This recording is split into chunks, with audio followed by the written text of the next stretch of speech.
What is going on, everyone? We are back here with Fight Night. I am here. I'm Matt Proto with my boy Kev Dog. How we doing, brother? Man, they're doing very well. Happy, healthy. We got a very special episode that I cannot wait to hop in. And missing our third guy, our third wheel here, but there's a good chance that he may pop in towards this main event. So I think our boy Dan is in hiding after the last two events. Maybe things haven't gone his way, so he's afraid to get in front of the camera. But I'm not going to name any names.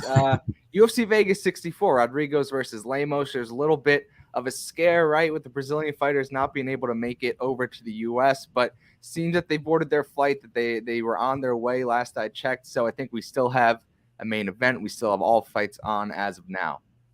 Yeah, man. Yeah. And it's like, you can't really fault Dan, right? I mean, there's two robberies that really hit him in the leg there. So that Jacoby fight, round two, was super, super close last weekend. And then, previously Jan, but yeah, onward and upward, on to bigger, better things. So let's just keep things rolling.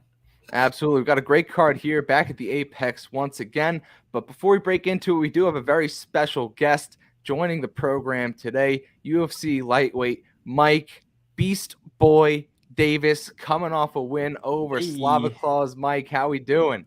Hey, we're doing good. Feeling really good. Love it. Thank you so much for joining, man. Joining the tribe with Damon Jackson as our second UFC fighter as a part of the kingdom. So really appreciate you just taking some time out of your morning to chop it up with the guys. Absolutely. And if you ever make your way back down to featherweight again, that'd be an exciting fight, right? Versus who? Versus Damon Jackson. Oh, okay. Damon Jackson. I've heard of him. The Leech. I don't think. I mean, do you think that you could make that featherweight again, or you're pretty much set there? It's just hard. I know that there are a lot of guys that walk around probably my weight, maybe even heavier, that make 45. But I'm pretty lean year round, so it's kind of hard for me to attempt. No, that's fair. No, that's fair. And do what's best for your body, right? I mean, you see a lot of these guys, dropping weight and they really just aren't able to hit that peak performance, when comes fight time, because they're just so drained and don't have enough time to recover. Yeah. And you're a big lightweight too, right? You're about 6 foot, right? Yeah, I'm 6 foot. Yeah, so you're already towering over the boys down there. You're coming off a huge win over Slava, right? Had some time off before that fight. I know you mentioned that you're trying to get your Instagram followers up to 100K before we see you out there regularly. Is that still the plan? I see you're close to 50K now, right? People get that they got that confused. It's more of a building a following so people will notice me. So the UFC respects popularity. Mm-hmm. This is why Sean O'Malley gets what he wants. This is why Paddy the Baddy gets what he wants. Terrence McKinney, they get what they want because they have a following. So if I had a following, I could get more fights just because I would be more popular and they would be more eager to have me on a card. Love it. And it seems like you're doing that already, right? I mean, I see you on TikTok. I see you on Twitch. Yeah. You're streaming. You're all over the socials. So you're getting ahead of the curve there. Have you noticed an uptick recently since your last fight? Oh, yeah. 100%. Absolutely. Love to see it. I even we're in the speaks of fighting in January already, which will be the fastest turnaround I've ever done. Yeah, I mean, we want to see it again, right? Oh man, anyone in mind? I have 3 people, but I can't reveal anything until I'm cleared. I'm still on my suspension until I get cleared by the doctor. That's fair. Unlike Damon Jackson, like I was telling you earlier, Mike, is the Twitter fingers away calling out everybody. But you got to think that on top of like having that clout as well, getting those fights, also getting those fights at like a big venue as well, not just at like at an Apex. Now, mind you, the Apex is, don't get me wrong, but I'm sure you would love to, fight in a humongous crowd. And oh yeah, the crowd is definitely a lot better. I've been able to fight in both, even over in Abu Dhabi back when COVID was. There wasn't a lot of people in the crowd. Yeah. Maybe I don't remember, maybe like 1,000, if that. But I fought at Tampa and Fort Lauderdale back when there was full crowds, and that was definitely a better feeling. Yeah, I'm sure it's got to be weird performing in front of like the silence of the Apex sometimes. I know they have some fans now, but as an athlete, does that change your approach to the fight at all? I mean, I know some fighters claim they hear their corners better, it helps them out, but for you, is it a big difference or is it just another day at the job? Well, I can hear my opponent's corner, which is good because I know my skill set, and I know everything that we've worked on in the gym, so I don't really need my corner to tell me what to do.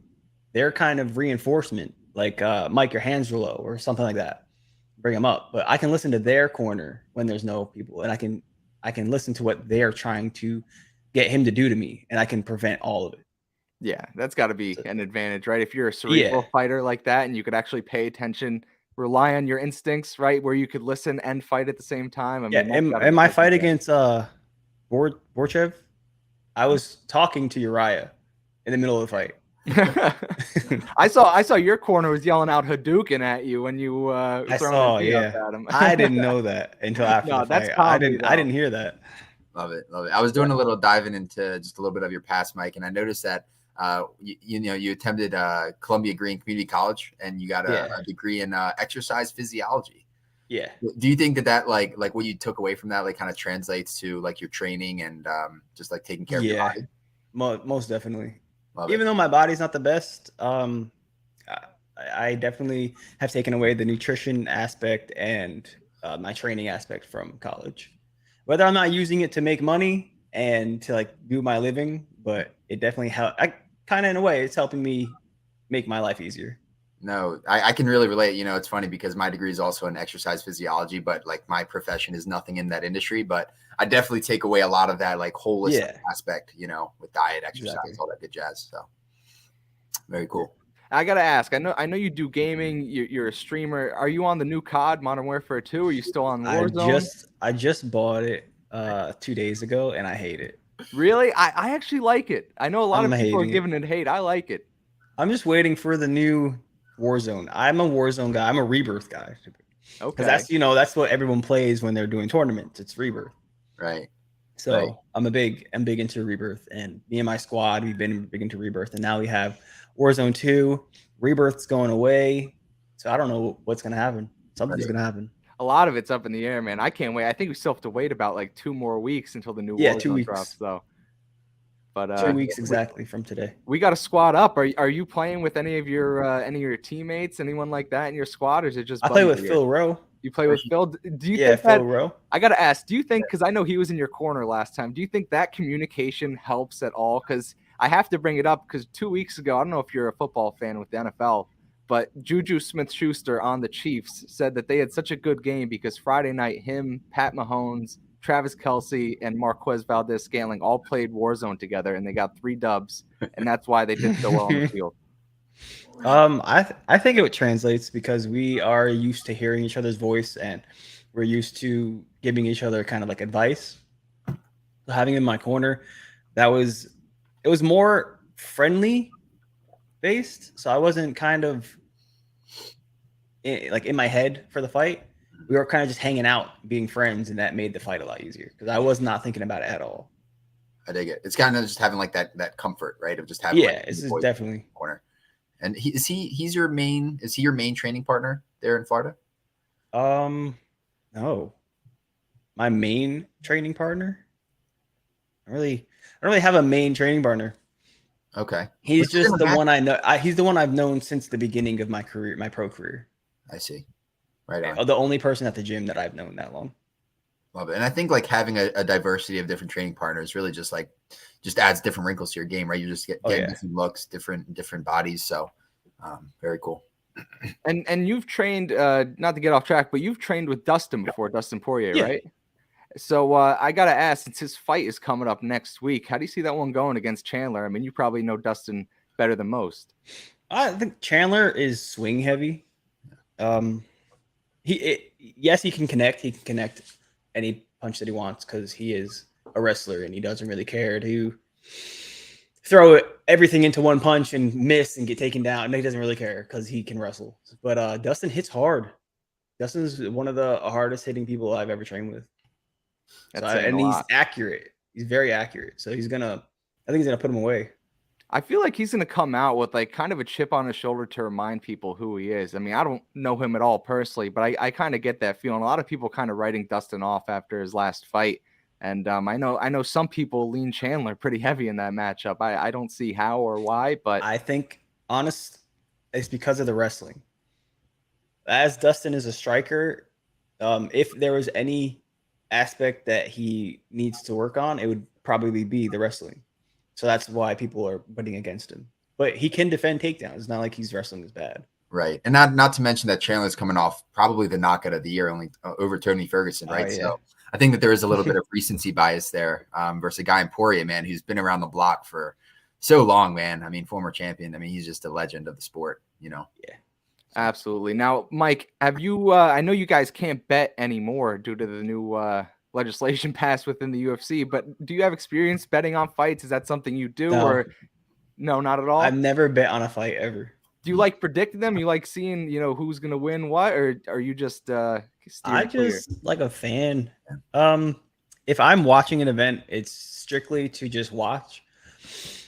But when I'm not training or I'm not fighting, I kind of just throw MMA to the wind and I just focus on gaming and other stuff.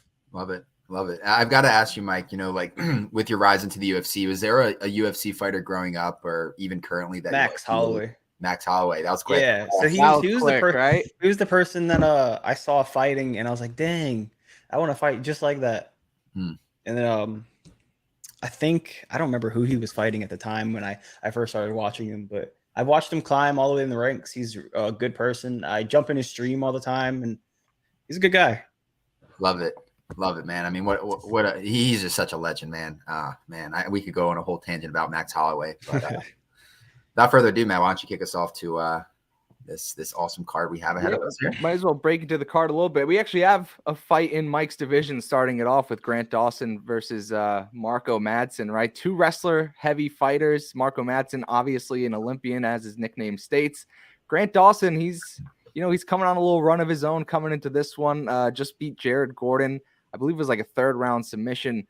Mike, are either of these guys on your radar? I mean, if, say, Grant Dawson comes out here and gets a win, I know you said you have 3 names floating around for January. Does he find his way into the mix?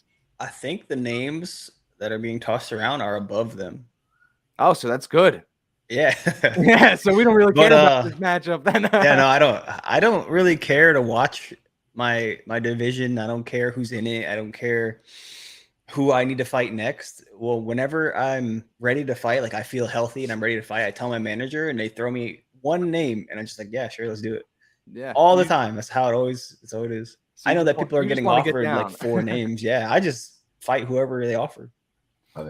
Yeah, I mean that's a true fighter spirit, Nate Diaz style right there. But with this matchup here, it's 2 wrestlers, right? My worry is I think that Grant Dawson, if his wrestling becomes neutralized against Mark Madsen, which very highly likely it is, being that he's an Olympic wrestler. Where does he go from here? I do think that he is a far better striker on the feet. Yeah. And, Mark Madsen has shown to slow down later on in fights. So the way I really see this fight going, I could see some stalemates early on between the two of them. Grant shooting some takedowns, getting I see that stuff. too. And then I could see a late finish on the Dawson side coming in by knockout because he does have some sneaky kicks and a decent striking arsenal where I think he could actually catch Mark Madsen later on. I'm going to go with Dawson as well. Dawson. Yeah, it's an interesting matchup, right? Because a guy in Madsen, he's 4-0 in the UFC. Grant Dawson, I believe, is 6-0-1 in the UFC. So neither guy has caught an L, which is really interesting. And Madsen is such an interesting prospect, right? I mean, he won a silver medal at the 2016 Rio Olympics, in wrestling. So clearly the guy is extremely bona fide in that department. With that wrestling pedigree, the last fight he had was here in Orlando against Vince Pichel, yeah. And Vince took him down. He didn't agree to it. Mark didn't agree to it, but Vince 100% took him down. That was late in that second round, right? Yeah. Yeah, and that just really goes to the gas tank of Madsen. Right? I mean, he's 38 years old right now. After that second round, I mean, if he's putting out energy, if he's putting out volume, he really does tend to fade. And I think we've seen history of that. Where a guy in Dawson, he seems to have a cardio in check. He seems like he's going to continue to shoot takedowns, late in that second round, in that third round. And I believe Dawson also has a brown belt in BJJ. So he definitely seems to be well equipped on the ground. I mean, he's got 12 submissions in his 18 wins. So he definitely finds a way to finish a fight on the ground. Yeah, that might play a factor too, because I don't know anything about Mark's background in BJJ. Right.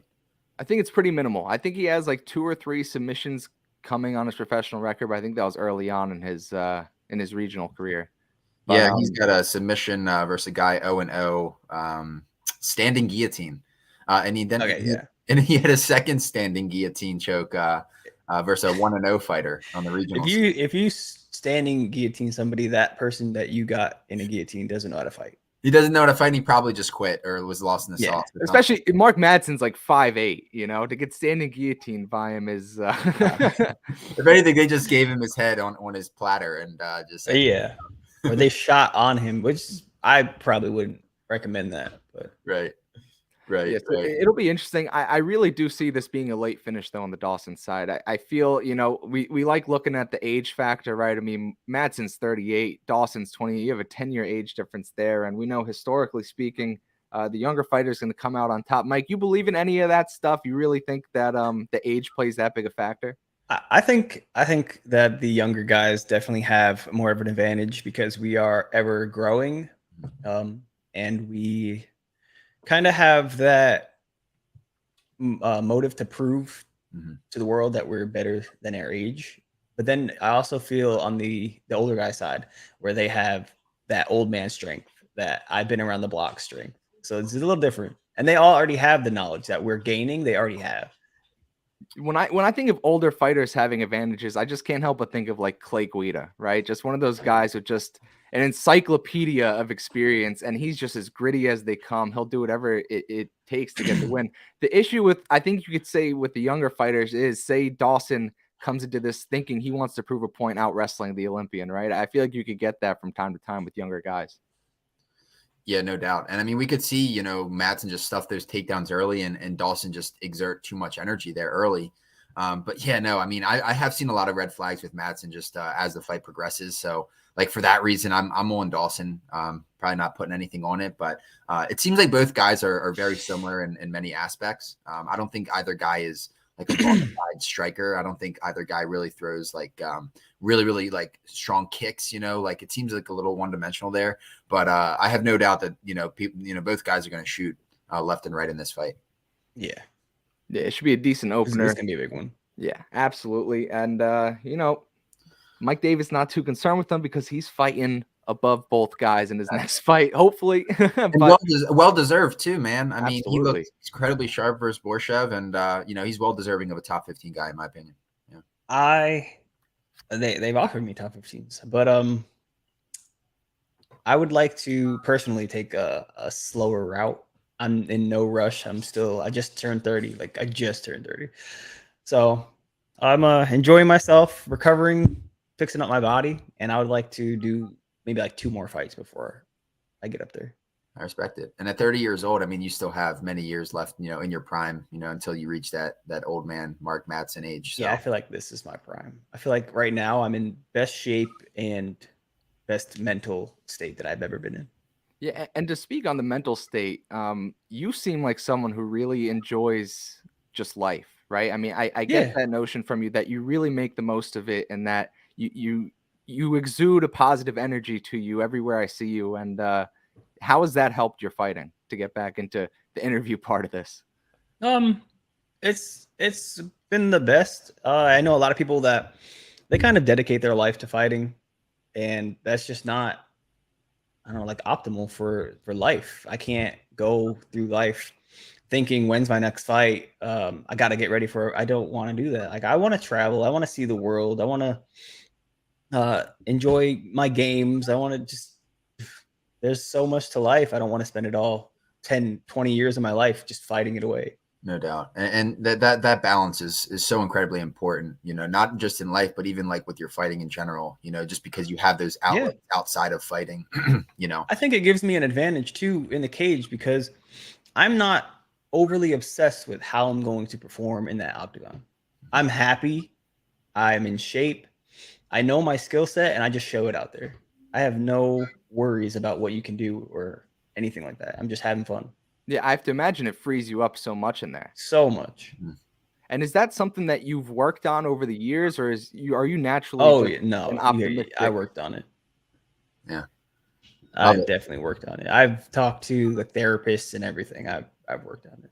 Love it. And at the end of the day, man, adversity builds resiliency. So it seems like, you're at that phase now where you're, you know what you want in life, and you're going to go after it. So definitely respect that. And can't wait for your next fight. Hopefully we'll see you in the first quarter next year, but I think we will. Yeah. No, I made a statement. I want to try and get 4 next year.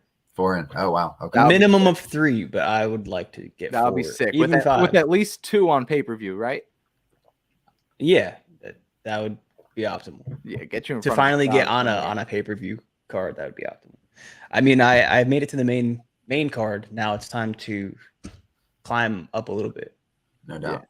I mean, I think you would pop in like a feature prelim spot on the pay-per-view. I feel like that's the one that has most of the eyes on it, because a lot of the people are watching, right? But they might not buy the pay-per-view. They're definitely there for the feature prelim, though. I feel like you're an exciting fighter that could deliver in that spot, right?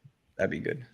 I would accept that spot. Yeah, that would be sick. But let's move on to this next fight here. It's taking place at flyweight. Tagir Ulanbekov taking on Nate Maness. Maness has fought at featherweight. He's fought at bantamweight, and now 4 months after his last fight at bantamweight, he's cutting down to flyweight here, 125. So it'll be interesting to see how he looks on the scales, because 4 months to go from bantamweight to flyweight, I feel is a pretty big leap. I have to imagine he knows what he's doing, that he's comfortable making this weight cut to fight at flyweight. So with that being said, I think that he has some advantages in this fight. He's shown good takedown defense. A lot of people are gonna look at that last fight versus Umar Nurmagomedov and compare the two, because Tagir obviously trains with the same camp there over in Dagestan. The Dagestanis are riding high with Islam Makhachev taking over the lightweight belt just a few weeks ago. So I could see a lot of people getting on Tagir here for those reasons. I think it's important to remind people that Tagir and Umar are not the same fighter at all. I think that they're 2 completely different levels and tiers of MMA. We saw Tagir get he lost to Tim Elliott his last time out in a unanimous decision. And I think Nate showed enough against Tony Gravely, who is a good wrestler in his own right, defending takedowns there. He got a finish in that fight. I think if he could stuff some of these takedowns from Tagir, I think that this fight's all his. I'm looking at it as, because he fought Tony, and Tony is a high-level wrestler, really high-level wrestler, and he still managed to come out with the win. I think if he makes weight, that's going to be I think even if he makes weight, he's still going to be wrestling this Tagir for 15 minutes. Yeah. I mean, man, to make 125, I mean, he had a catch bout a year and a half ago at 140. And I was telling Matt earlier, like, it's one thing to cut. It's one thing to cut from like heavyweight to light heavyweight to middleweight, but like if you're cutting, 135, 145, 135 to 125, that's got to be so harsh on the body. And it's like, even if he does make weight, like how is he going to look on those scales? Exactly. Really not a lot of time to recover. But if there's one thing about Nate Maness, man, he's an absolute dog. Like I was watching his previous fight versus Luke Sanders, and first round he's getting absolutely pieced up out the yin yang. Comes in the second, still getting pieced up, drops his opponent, finds a submission. So there's no doubt that he's got a motor in there. I mean, there's a reason I think his nickname is Mayhem. I mean, he really just brings it. And I see a lot of people on Ulanbekov this week, and I don't know if it's just like the Dagestani, the wrestling that they're getting caught by, or maybe the last name, the last name ending in OV, which, as we know, has some glorified fighters there. But Ulanbekov is coming off of an 8-month layoff, so not super long, but certainly enough time to improve his game. So it's going to be a pretty good matchup. I don't think we're going to see a spot where Ulanbekov just rolls over Maness here. The line, has Ulanbekov as a pretty significant favorite, but Nate Maness is 3-1 in the UFC as well, so is going to have 2 inches in reach, has a pretty decent wrestling base. So if he can outlast that first round, half of the second round, I think Maness could potentially take over here. Yeah, and Mike, didn't you once fight? Correct me if I'm wrong. Did you fight down at featherweight, and then like 3 weeks or so later, you fought Gilbert Burns? Yeah, when they offered me Gilbert Burns, I was 161. That's crazy. And you fought at 170, right? Or was it? We fought at 50. We fought at 55. Oh, it was a 55 bout. 55. Nothing about that fight was ever released from Gilbert. No weigh-in, no nothing. That's interesting. Right. Even I don't think you can look it up. I tried to find it, and there's nothing. Wow. But even then, I think sharing the octagon with a guy in Gilbert Burns, really is going to pay dividends, and it has in your career since then, right? I mean, you're on a 3-fight win streak. So Yeah, I haven't lost other than to Gilbert Burns. Right. I mean, Sadiq as well, but that was at Sadiq. 45, and that was before the UFC. Right. But it seems like you really settled into your own here, and Yeah. it's only up from here, man. Only up from here. So Yeah. you- But you'll to most touch on what definitely Mike just said, that's what happens. You got that Ali management. You could scrub all the weigh-in footage and stuff like Yeah, that oh, yeah. behind the scenes. That's an advantage. Nothing. there. Like I was trying. I was like, he there's no way he made weight. I was like, where is this? Where's the weigh-in? There's nothing. Right, and then seeing how big he looks up at 170, right? It's Yeah. a bit of a head scratcher. Nothing. My man weighed in at 163, and they just Probably. completely. I'm not even gonna doubt it. But that's a good fight going on there. We'll move on to this next one. It seems like all these Apex fight nights try to squeeze in one sloppy heavyweight fight on the main card, and that's what we have here. Chase Sherman taking on Josh Parisian. Chase Sherman's another Florida boy right now. I think he trains down at Sanford MMA, coming off a big win against Jared Vandera in the third round. Josh Parisian coming off a second-round KO over Alain Badeau. To put it quite simply, I think that Chase Sherman's just more athletic. I think that he's going to have the better gas tank. He's going to be faster. He's going to get off better punches. And I think Parisian's only path to victory is to make this a grapple fest and get Sherman down. But, outside of his last fight, just getting a sloppy takedown on Badeau, he's not necessarily known, as a grappler. So I don't necessarily see that being his path to victory. For that reason, I think Chase Sherman kind of gets this job done probably by a second or third round knockout. Yeah, man. I mean, Chase Sherman, obviously saved his job during his last fight, right? I believe he was on like a 4 or 5 fight skid. He is 4-9 in the UFC. I wonder how many fighters in UFC history are 4-9 and still have a job. He was out and back in, right? Yeah, they cut him and then they brought him in short notice to fight Romanov. And now he's been on a new contract. Right. I think because he came in on short notice, they gave him a bone in Jared Vandera his last time out, which he actually looked pretty solid in. But it's like, was it the fact that Chase Sherman looked really good, or is Vandera really bad?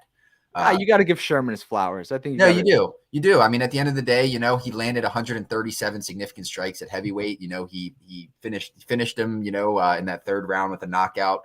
Even landed at 58%. So like he actually looked very good versus Vandera there.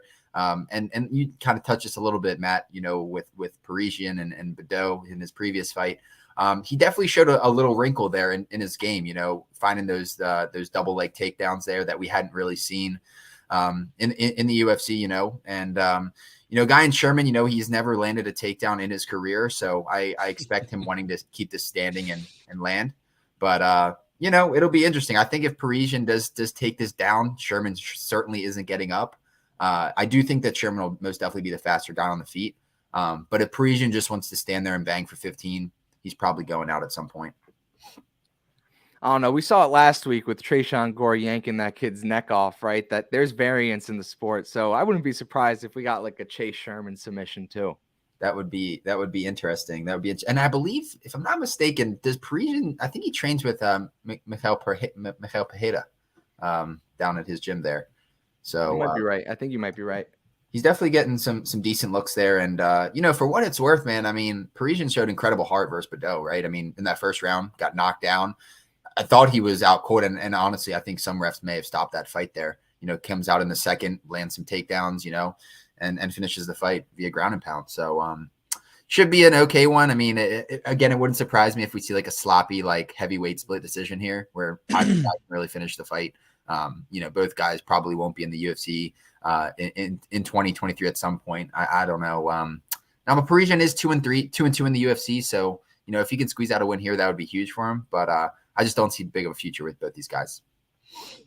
It should be fun though, right? I feel like these sloppy heavyweight fights kind of, they always come to throw. It's almost like a comic relief, right? You got like all this like great tactical, skillful fighting, and then you just got big boys throwing down. I know you mentioned like refs may have stopped that. And I feel like a topic this past week after last week's card with Phil Hawes's knee buckling there, and then with Cater as well in the main event. Some people argue that maybe the ref should have stopped the Phil Hawes fight, after his knee pretty clearly popped out. Where do you fall on that, Mike? Do you think, because we've seen fighters with torn ACLs go out there and get wins before, right? I mean, Yeah. look at TJ Dillashaw. They could have stopped that in the first round if they wanted to. Do you think that, the ref should just, if the fighter is willing to participate, should it still go on, or do you think there should be intervention? See, this is hard because as a fighter, I'm gonna get hurt, and I'm gonna still want to finish the fight. Especially if it's the first round and I get hurt. It's like I can't go out that way. Like, I want to keep fighting, and that's how I feel. TJ Dillashaw went through. I mean, he was hurt. Clearly, they talked about how he was hurt before the fight even started, and they said he was hurt during this camp and yada yada. He went out there for a paycheck. I get that.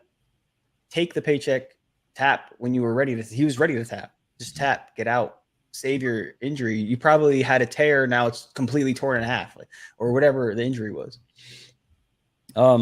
With Phil, when that happened, if you watch the fight, those elbows hurt him, like bad. They put him out, and he was in a little bit, and then when he switched to that heel hook. Or is the heel? It was kind of like a heel hook knee bar. Yeah. Phil wasn't there to defend properly, and I don't remember his opponent's name. Roman Dolidze. Yeah. Okay. He let go of the submission. He had to have heard the knee, or if you've ever done a heel hook or a knee bar to somebody and you cranked a little too hard, you feel it. You'll feel like it loosen up, you'll hear it, and I feel like he heard it and let go, and then Phil couldn't even stand back up. One, he was out of it on his head, and then he was also hurt on his leg. I think for that, the ref needs to pay better attention, and that could have been stopped. And I like Phil. Phil has been training at our gym that whole camp. Yeah, it's a slippery slope because, like, as much as you'd like, you have that injury mid-fight, as much as you'd love to continue and just keep going, have that dog, like who doesn't want to, you don't want to quit, right? You don't want to quit. But at the end of the day, there's the other side where it's like you could potentially be causing, maybe a little bit more permanent or severe damage with the injury. So it's like, do you treat an ACL injury kind of like a concussion protocol, right? Like where you see like in NFL, right, where there's a concussion, put in a protocol where, if someone gets injured, if there's a limp, if there's a hanging limb, like as much as you'd love to go, like you got to imagine that it's going to put a little damage on that nervous system there. And there's, just doing a little bit. If your muscle or tendon is already compromised and then you get hit in it, it's going to make that injury twice as bad, twice as long to recover. So I do think refs need to pay better attention. Right. And then even outside of that injury, I mean, Phil took, unnecessary blows to the head that eventually, took him down and out of there, which, it's a shame to see. It's like a weird gray area because the fighters, obviously you're competitors. Even if you're hurt in the spur of the moment, your adrenaline's going to tell you I'm still fighting this thing, even if it's for the worst. So it's a weird line to toe. 100%. Yeah, no doubt. And it's at the end of the day, it's what's best for the, what we want, like for the safety of the fighters, right? And if it happens that a fighter gets injured and they've got to go because of a knee, it is what it is. Things happen for a reason. But we also saw that in Josh Emmett, I believe, as well. Didn't he tear his ACL like in a first or second round? Was it versus Ige or Burgos or? Seeing that it causes a loss, right? But it's better to take the loss, recover real quick, and get back in than to take the loss and have to. TJ's out for a year now again. Yeah, and it's crazy, and it's not to beat down this path here, but the fighters, they don't even have like fighter insurance, so it's like you're gonna go out there, you're gonna risk, like in some cases, irreparable damage where you may not be the same fighter afterwards when you don't even have that protection. But, a lot of fighters take fights injured just so they can use the insurance from UFC to get fixed. I believe it. No, it's 100% accurate. No doubt. So I guess now we got to rely on a Jake Paul, Anderson Silva type of fighter union alliance coming together, because you guys need some sort of protection out there. Yeah. Oh yeah, that was the deal, wasn't it? Yeah, and Jake won, so I guess something's gonna come about it. You got President Silva now. Yeah. But Love it. back into the card though, we got a great co-main here. You got really just two fighters. I don't know how else to explain both these guys. Neil Magny taking on Daniel Rodriguez. Both guys just, you know, they just want to get down, right? I mean, Neil Magny just fought Shavkat Rakhmonov, right? And then D-Rod taking, you know, the last minute opponent switch up at what was that, UFC 279 with the Diaz and Hamzat thing. So it's you know, two guys just want to scrap. D-Rod got that decision nod over the Leech last time out. A lot of fans upset about the way that decision went. And you know, Neil Magny, as I said, he's just been a mainstay in this division for a while now, and he keeps beating guys that are trying to run up the ranks and just solidifying his spot up there. Huge height and reach advantage here. The height's only 2-inch advantage, but a 6-inch reach advantage.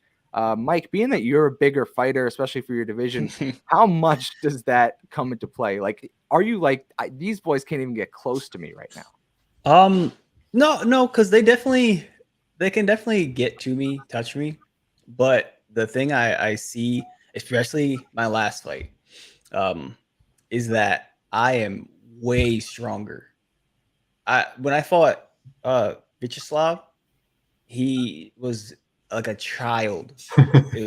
I'm way like 5 times stronger than him. Right. So and like it's like you just do the eye test, right? You just do the eye being test. Being bigger definitely helps play in your wrestling. Right. For striking, no, you're gonna get tired. You're gonna get tired of holding your arms up. No doubt. I can see that. Yeah, I mean, we see with Aljamain, right, down at 135. He's a big 135, but he just seems so much stronger than everyone else. Yeah, he's just strength. Yeah. But not Kev, what do you think about this matchup? Because we've been going back and forth on this one. I kind of lean Magny here just because, you know, that length, you know, just his grittiness. It's a tough matchup. I mean, it's a coin flip on paper. I think the odds are -110 both sides, but it's tough to call. I doubt I bet it, but I would definitely lean Magny here. Yeah, no, I mean, the Haitian sensation, it feels like he's been in the UFC for so many years. I mean, I believe this is his 27th UFC fight. So it's truly miraculous to just kind of put things into perspective and realize, you know what I'm saying? So, you know, obviously he's going to have the reach there. You know how much I love that. You know, trains out of Elevation Fight Team. So definitely getting some good looks there with, you know, Sandhagen. I think Miranda Maverick is also out there. So, and she's also on this card on the prelims. So something to keep an eye on. And I believe Curtis Blades as well. So definitely some good names there. Obviously he's getting, you know, great training. That goes without saying. You know, Neil Magny, he's not necessarily the finishing threat, right? He's not going to, you know, outlast you with like a strong power. He's not really going to find a submission. He just kind of turns it into a chess match and finds a way to win the fight. A guy in Daniel Rodriguez, man, you know, 7-1 the UFC, obviously coming off a big win off of Li Jing Liang not too long ago. I do worry that, you know, this is a very too quick of a turnaround for D-Rod, right? I mean, this isn't a full training camp, you know, to prepare for Magny, right? You know, I mean, he took this fight, I mean, had to have been like 4 or 5 weeks ago. You know what I'm saying? So quite last minute, you know, I think for one thing, you know, with D-Rod, you know, he wants to strike, you know, he wants to strike. He's got an extremely strong body kick that I think will be there in this spot. And he's so strong, man. He's, like I was saying, he's not necessarily a brute, but like you just know this man has a significant amount of power. Doesn't really look the part, but I mean, he's got, you know, 8 knockouts. You know, he does have 4 submissions out of his 17 wins, 17-2. So pretty solid record there.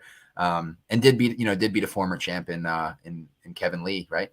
So, you know, this is definitely a really good fight. I think it's definitely going to be a chess match. You know, if Magny can get his grappling going and take this to the mat, I think D-Rod could definitely be in some trouble just with that reach and that length that Magny possesses. But, you know, I think this stands, you know, I think D-Rod, you know, working behind that jab, you know, should be able to outpoint him on the feet.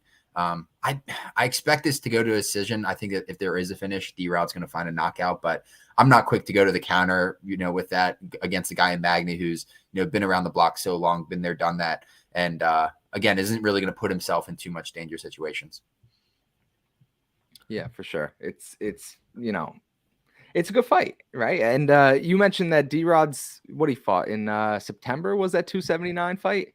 Yeah, I believe it was September. Yeah. It's almost a 6-week camp. I think that's enough time to prepare for this one. Yeah, but I mean, six weeks is optimal. It's like perfect time. Like, yeah. Did the fight get slated like right after the fight? I mean, yeah, it was made like right after D-Rod fought, and you know, I feel like D-Rod coming off that fight, you know, he was out for a little while before the Leech fight, right? He came back there, fought at 180, So he didn't have a tough weight cut back in September. It probably allows him to cut back down to the 170 limit here. Yeah, no doubt. But if there's one thing, D-Rod is certainly deserving of this top 15 matchup. I believe Magny's right now 13th in the division, I want to say. And I mean, at one point he was certainly in the top 10, top 8. I mean, he's just a legend. I mean, he is a legend. I hate to say this, but I mean, he really is kind of like that journeyman of this division. There's definitely a point in that division where you would hear welterweight, and all of a sudden it's Neil Magny. That's the only name that I heard pop up. So he was definitely running. He was in the run. Yeah. I think he even had a stint of winning like 8 or 9 straight in the UFC, which is pretty miraculous. So, well, I think he's won like what, 4 out of his last 7. Yeah. No, he's won 5 out of his last 5 and 7. 5 and 2 in his last 7. He's beat guys like Jeff Neal, who we've seen how good he's looked lately, right? He beat Max Griffin, who just won last weekend. He beat Robbie Lawler. He beat the Leech as well. Max Griffin is a dog, and he beat Max Griffin. So yeah, and that was a dog fight. Yeah. Yeah, that was a great fight. He showed his grit in that one. It almost feels like too, like Mike could probably talk on the inside workings of the UFC, but Neil took a fight right against Shavkat, someone that no one's willing to fight, right? So you have to imagine that his next time out, they're almost like, all right, here you go, Neil. Like, you did one for us. Here's a favorable matchup for you. I don't know if it really works that way, but not at all. I mean, it's not like I scratch your back, you scratch mine. Hell no. I guess it depends on who you are. Right. Even 26 fights into the promotion, not even a little bit. No. I think there are like slight levels to it, like from a different perspective, right? I mean, look at Chase Sherman. He had gotten cut from the UFC. He took a fight on late notice versus Romanov. They gave him a bone in Bandera. So okay, I think that there are sometime. Yeah, I think that there's a little bit of favoritism there from within, and you kind of alluded to that earlier with Patty the Baddie and oh my God, yeah, and, that is favoritism at its finest.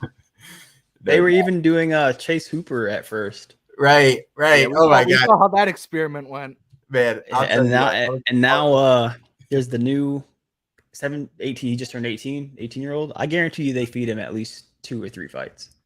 Yeah, I think he got just slated for a fight, if I'm not mistaken. Yeah, he did. Brazil. I don't remember who his opponent is. Yeah, Rosas. Yeah. Yeah, I mean, hey, it's a numbers game at the end of it, right? It's who's drawing the eyeballs there. So that's it. It's that's why I need the followers. Exactly. I mean, I feel like if you're a fighter, as long as you understand that dynamic, you're gonna get a foot ahead. No doubt. But you meant, and I have to say, that Chase, what was it, the Chase Hooper fight, man? I was laughing like when that happened, just because like Hooper, man, like he, like you said, man, he like the UFC seems like they've been trying to push him, right? I mean, he's only like 23 years old. Because he was young, right? He's normal age as a fighter now. Is he 21, 22? Yeah. I think he made his debut when he was like 20 or 21, and now he's 23. But like his face just turned white to red like in a minute. It was hilarious. He was just getting pieced up. It was crazy. I mean, shit, you could even use Muhammad Makayev as an example of this, right? I mean, even he made that splash against Durden. Now he's got this whole following, and we still see like it's these young guys that I feel like they're trying to find the next John Jones, like this young champion that could just fucking run it for the next 5, 6, 7 years. But I think we can all agree there's one John Jones, right? 100%. No doubt. But I'm excited to see him come back. Yeah, I was hoping it was going to be next month. I think there's a stalemate going on. Yeah, I saw that. It's been too long. And it's like UFC 282, man. I don't know if you guys have seen the card, but it is so stacked. Like, man, if they threw a John Jones on there, it would be insane. But I think that the UFC is going to want to yoke him up a little bit more and bring him back. Oh, yeah, it is December. But it's interesting, though, because, like, next year, right? I mean, we have a card in Brazil. We have a card in Australia. Like, are they going to put him on an international card now? He's an American card fighter. Yeah. That's like them putting Islam on Abu Dhabi. They put John Jones on Vegas or MSG. It's like one or the other. Right.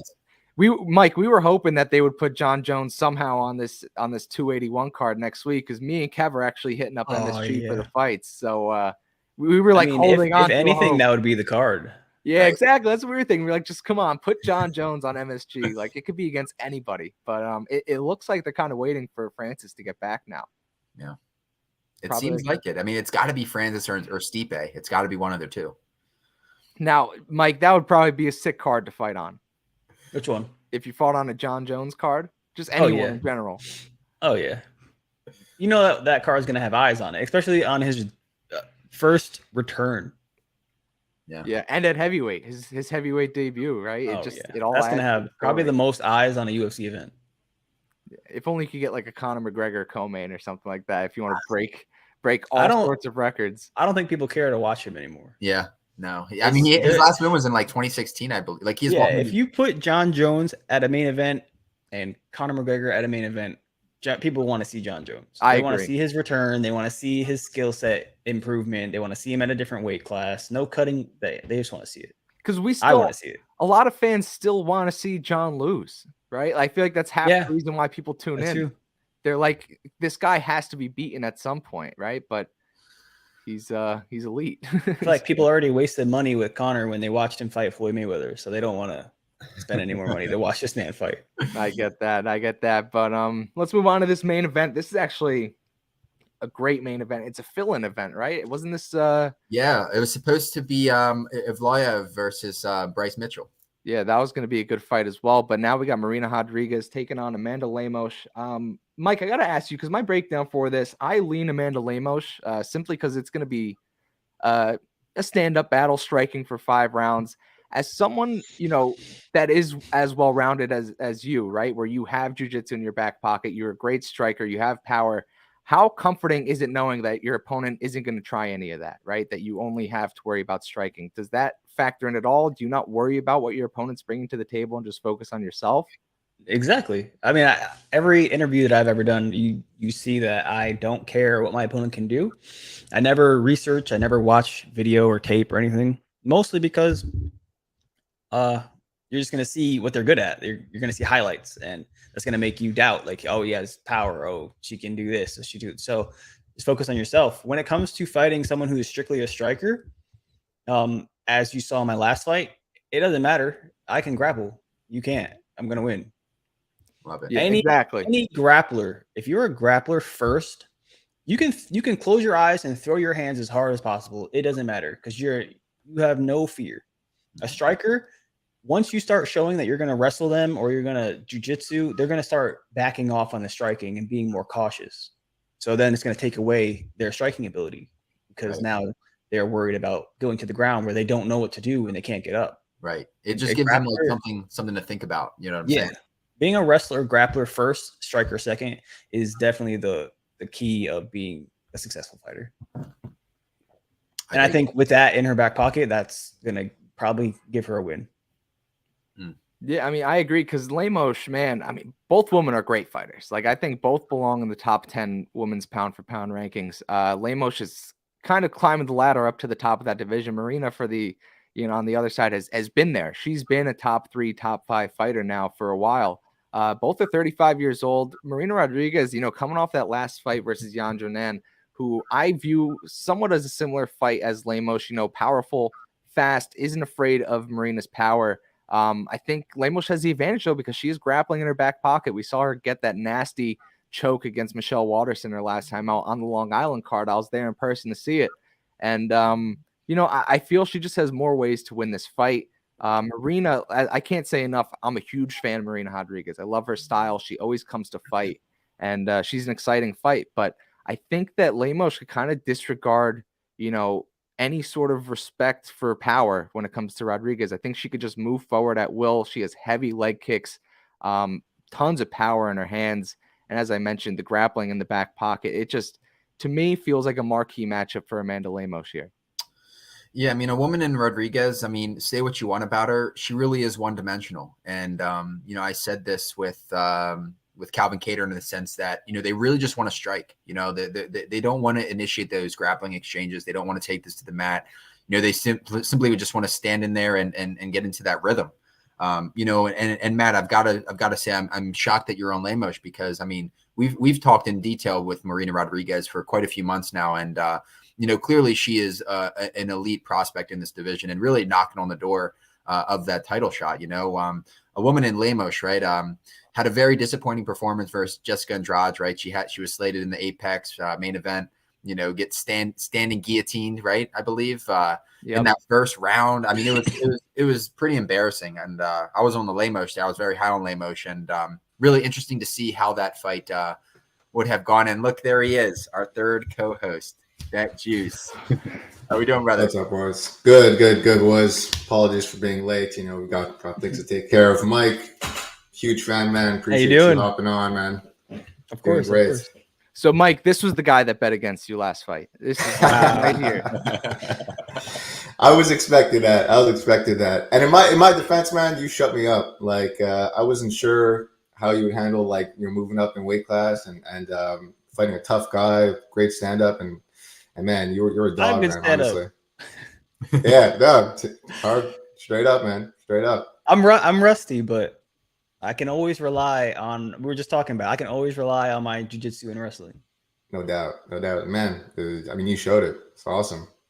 I think Dan, you missed Mike's take, but he was saying how grappling is definitely the best base to have, for MMA 100%. Because you could always rely on it. And I think you, obviously being a jiu-jitsu guy yourself, is going to agree with that statement. Absolutely. And like Mike, I mean, your stand-up is, I mean, you're really one of the more well-rounded guys, in the division. I mean, I've been following you since your Tiger Muay Thai days, man. Like you've got it all. So it's you're one of those guys who've been able to really like put everything together. And it's just like I just feel like I just want to. Yeah. Yeah. He says all that. Man, I'll tell you my logic was just we hadn't seen you for so long, and it's like I'm always just curious to know. Sometimes it can go one way or the other. You know what I mean? And I have had 31 fights in my life. I've lost 2. That's a 94% chance of me winning a fight. Betting against me is kind of dumb. I was like, I was trying to instill it into these men. I was like, guys, like, he's gonna run over Borchardt. I was like, Slavopoulos is a fraud, and these guys are like, nope, they're taking the underdogs. Like, all right, you guys are throwing money in the fire then. Well, man, like I said, you shut me up, and obviously no disrespect there, but like I said, next time I'm on your end, like all day, no worries. Yeah, he's got a few names in mind, but can't reveal them as of yet. But hoping January is the target for next fight for Mike Davis. Yeah, Dan, we were just getting into this Marina Rodriguez Amanda Lemos fight actually as you popped in here. So if you want to give a take on this one, feel free. Yeah, I mean, interesting fight. I was like surprised to see how they're both 35. Like I kind of, to be honest, I wasn't expecting that, and looking at like both fighters, I mean, you got to think that the grappling upside is going to be on the Lemos side. She's probably going to be the harder hitter in there. But the way that I kind of broke this down is that I have a hard time. I mean, first of all, Lemos, we haven't really seen her over 5 rounds, so I think that alone is gonna have me lean Rodriguez. I think in a 3-round fight with the power that Lemos carries, a lot more dangerous. But I certainly see a scenario where she'll be fading in those later rounds. And Rodriguez has been in those 5-round wars. She throws out a lot of volume. I think she's shown the ability to get up when on bottom against high level grapplers. Granted, Mackenzie Dern doesn't have the greatest wrestling out there, but we all know about her jiu-jitsu. And so, I think if Rodriguez can avoid, Lemos's power early, I think this is she should be able to cruise to a 5-round decision. But I wouldn't rule out like a 4th or 5th round stoppage. I see Lemos slowing down as the fight progresses, and Rodriguez is she had a point in her career where she has to make that run if it's going to happen now. Lemos, she's great. I feel like there's maybe a bit of a lapse in the mental game. I mean, that kind of sub that she got caught with from Andrade was, a standing arm triangle. So, standing arm triangle, man. Like arm triangle. That's right. That seems to be the theme of this breakdown. Just standing chokes, right? We were talking about Mark Madsen before with 2 standing guillotines. Now we got a standing arm triangle, and it's funny that we're talking about the one who got standing arm triangle having the grappling upside. So it's a little bit of irony there. Well, that's it. And it's just like, you're absolutely right. And that's why, I mean, I know I mentioned Lemos has the grappling upside, but I wouldn't really put her as a grappling world beater. Like, her strength is in her the power in her hands. Like she puts women out at that division. Like you don't really see that kind of power on, honestly. So it's interesting fight for sure, but I'm on the Rodriguez side. And I do lean Marina decision just because I don't know, again, Lemos could surprise us with her cardio here. She'll certainly be pacing herself, considering she's a hard hitter. And I think that Rodriguez's decision is a solid play. Definitely something I'll have exposure to on Saturday. And for what it's worth, man, out of the last 14 women's main events, 13 have gone decision, 5 rounds.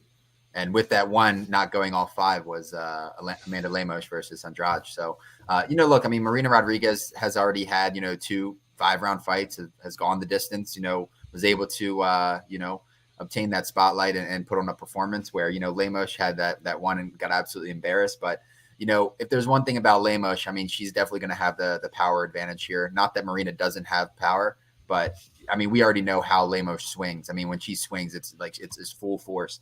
I mean, she's got 7 knockouts and 12 wins in it. Like at this division, like that is literally unheard of, right? 115. So, I will say though, and I mentioned this to you guys a little earlier in the week, but versus that Angela Hill fight, I did see a few red flags there with Lemos. Just the way she really fades, really isn't putting out that performance in that second and third round as we saw it in that first. And she's really all gas, you know what I'm saying? But I do expect Lemos to slow down. I was actually really surprised to see Rodriguez at 35 years old. I don't know why I thought she was in her early 30s, but I don't really think that'll play too much of a factor here. She hasn't really shown any evidence of slowing down. Has incredible, combinations, you know what I'm saying? Throws in those knees. It's going to be violent. It's going to be violent, no doubt about it. Definitely worth noting that Lemos had a little bit of a delay getting to America, but Matt, you mentioned that she's touching base here this morning. Last I saw last night. So I don't think that'll play too much of a factor here. At the end of the day, it should be a stand-up battle. Obviously if there is a grappling exchange, it's going to be Lemos initiating that. But, I'm definitely not banking on her taking down Marina. And again, if Marina gets taken down, I have no doubt that she's getting right back up. So going to be a fun one. Can't wait. And going to be a very crisp boxing performance, striking performance here. Yeah, for sure. I mean, just to rebut your points a little bit, I think we saw Marina slow down a little bit in her last fight. It's a little bit different when you're fighting off your back foot. The cardio advantage isn't necessarily there, and that's pretty much what happened, right? I mean, Jan pushed the pace that fight, had Marina fighting backwards because she didn't really respect the power coming back at her, and it was successful. I had Marina in that fight. I still think she lost. Like, I don't know how the judges gave that one to her. Thought it was pretty clear that Jan got the advantage there, but to think about Lemos, her fight style, how she presses forward, how she's attacking the lead leg, she makes you fight defensively. I don't see how that cardio holds up for 5 rounds in the Rodriguez side. I mean, she was huffing and puffing at 3 rounds her last time out.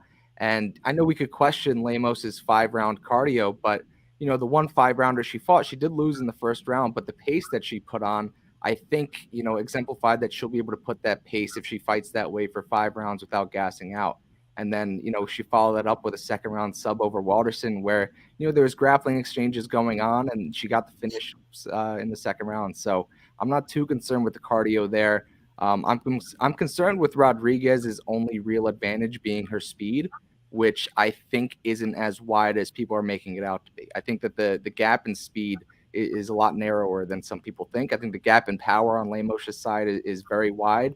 And, for those reasons, at plus 180 as an underdog, I got to really like that side. Yeah, I definitely don't blame you taking a shot on the underdog. It's tough, man. It's really tough, man, because, I mean, both these ladies really are elite in this division, and it'll be interesting. It'll be interesting, man. I expect this to go all 5. I really just don't see someone getting finished here. Both these ladies just have so much to lose in this spot where, man, they're really just knocking on the door of a shot, right? I would imagine maybe not this one, but maybe 2 more wins for either lady, and they're in a position to get a next shot at the belt. So they're right up there. Mike, you familiar with either of these fighters, Marina Rodriguez, Amanda Lemos? Rodriguez, I'm familiar with. Lemos, iffy. But if I was to pick, it would probably be Lemos. Only because I feel like Rodriguez is a striker. And she's not strong. No, she isn't. I feel like Lemos is definitely the better fighter here. Yeah, and with do you think that the 5 round, do you think the 5 rounds? I mean, who would you say that favors? Yeah, it's 5 rounds. Oh my! So cardio and output is gonna go to Rodriguez. Yeah. She's gonna punch. She's gonna hit you a lot. She's just not strong. I just feel like if Lemos could either catch her with a hard hit or take her down, it'll change the pace of the fight. Right. And you know, like Rodriguez, she's more of a counter striker, right? Like she doesn't really push forward, you know, Yeah. being a brute, like landing in Lemos's lap for her to find a clip. You know, it does seem like Lemos is just going to kind of fall into, you know, Rodriguez's area and Rodriguez is going to land. But look, I think it's going to be a very, very close fight. I honestly think this is more or less of a coin flip fight.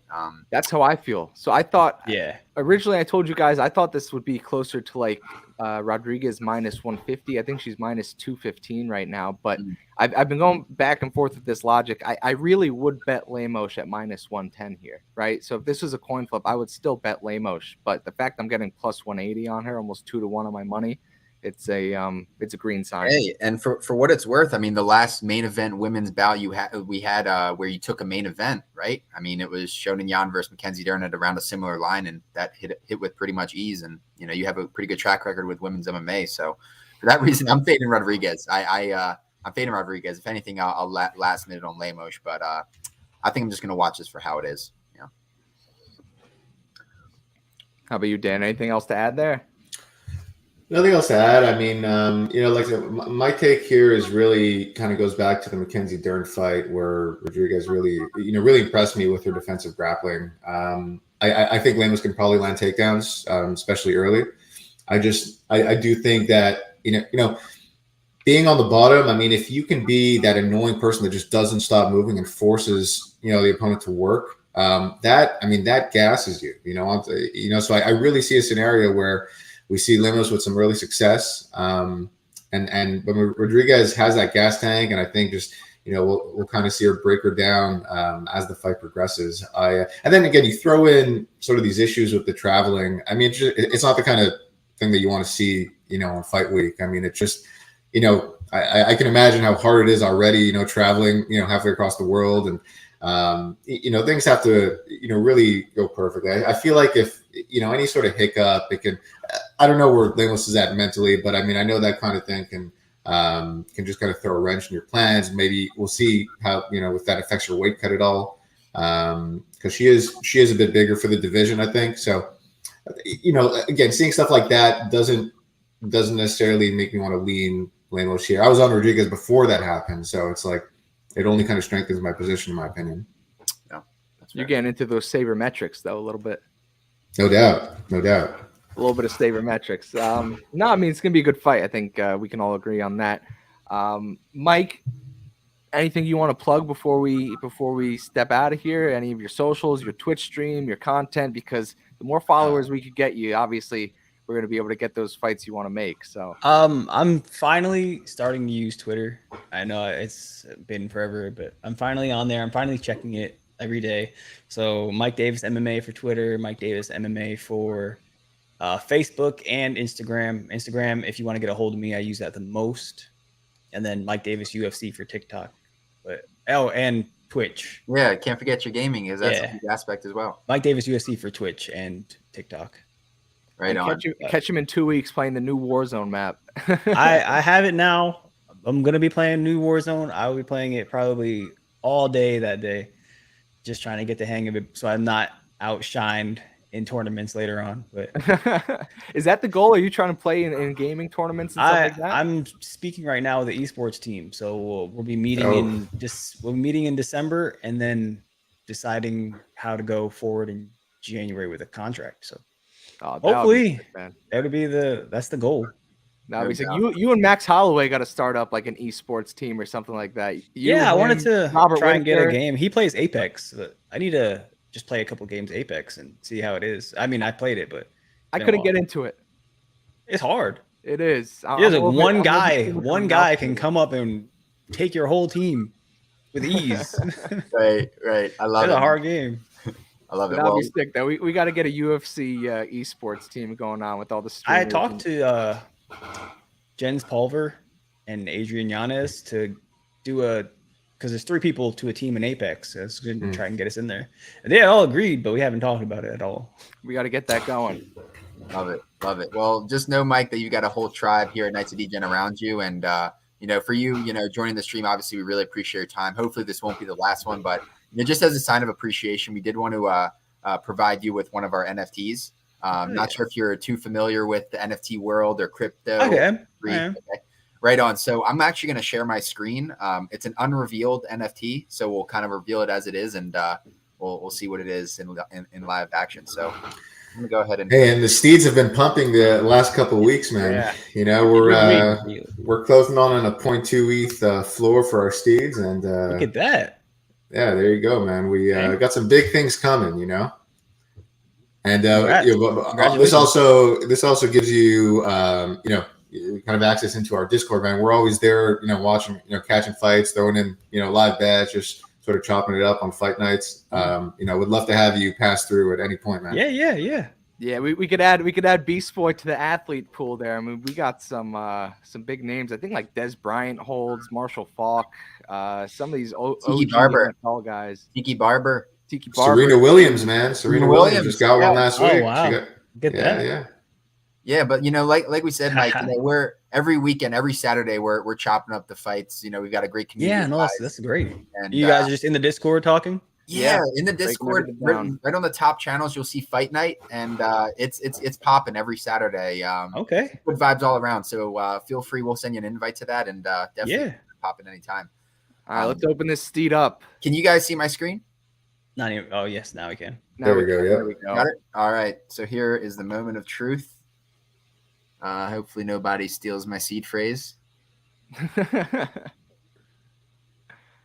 see it. The moment of truth. Dun, dun, dun, dun. Oh, Robo Steed. Robo. Oh, that's a good one. He's got the shining armor, the hoodie. Love it. It's. I'm pretty sure that's a rare one, man.